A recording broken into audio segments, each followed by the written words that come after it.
Warning: this video may contain images of Aboriginal and Torres Strait Islander peoples now deceased.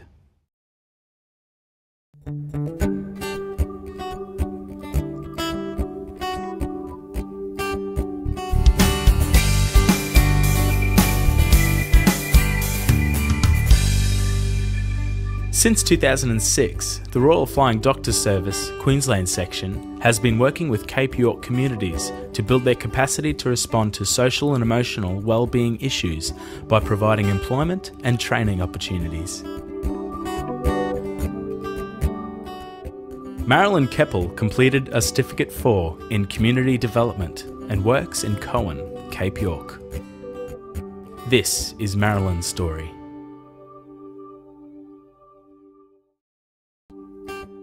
I'm Marilyn, belong to the Wicmunkin clan and Lama clan, and I'm a community development consultant at the Wellbeing Centre here in Cowan, working for the Royal Flying Doctors. Describing the town, Cowan town, it's my town. The population of, I'm pretty sure, about 300 or less. We have 2 shops, 1 pub, a kindy, a guest house, a cafe, a clinic. We have a school, a police station, and then you have the residents. Some funny characters, some serious characters. Biggest challenges, remoteness, financial challenges. You know, the shops are pretty expensive freight-wise. They've got to pay their freight, so we're paying more. Health-wise, patients are sick, they've got to go to Cairns for, because big hospital down there. I guess boredom too, because there's hardly any jobs for the younger generation.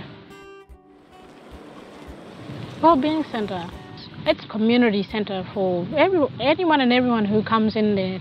Make them feel welcome, and they can come in and have a cup of tea. You know, they don't have to come in and talk about anything. They can just come in and say hello, have a yarn, you know, their trip to Cairns or anything.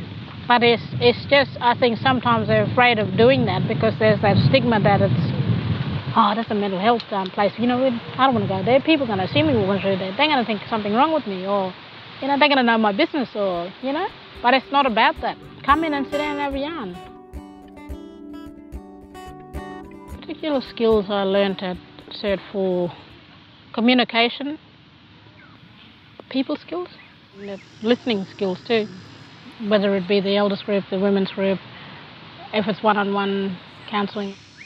I had to stand up and be counted.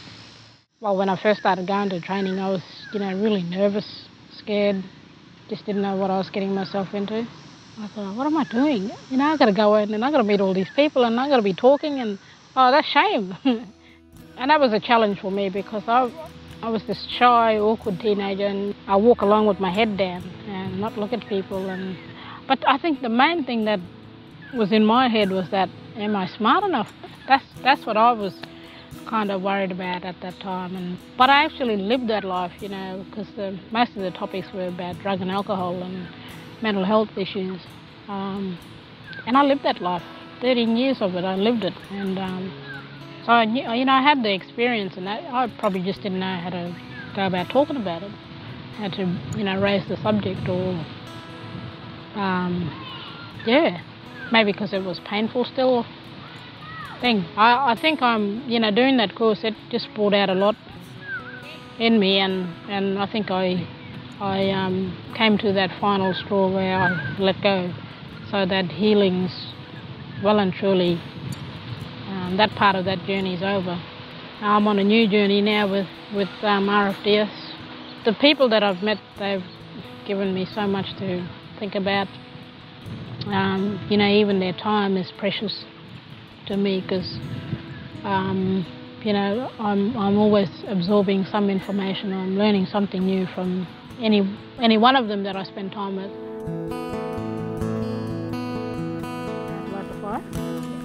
It would be nice to have some crayfish, check it on there.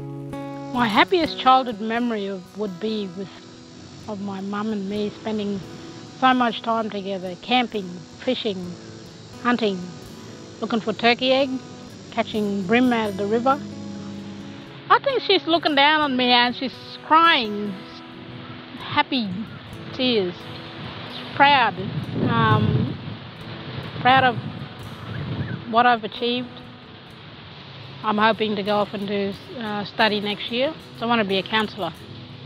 I feel that my calling is in that direction.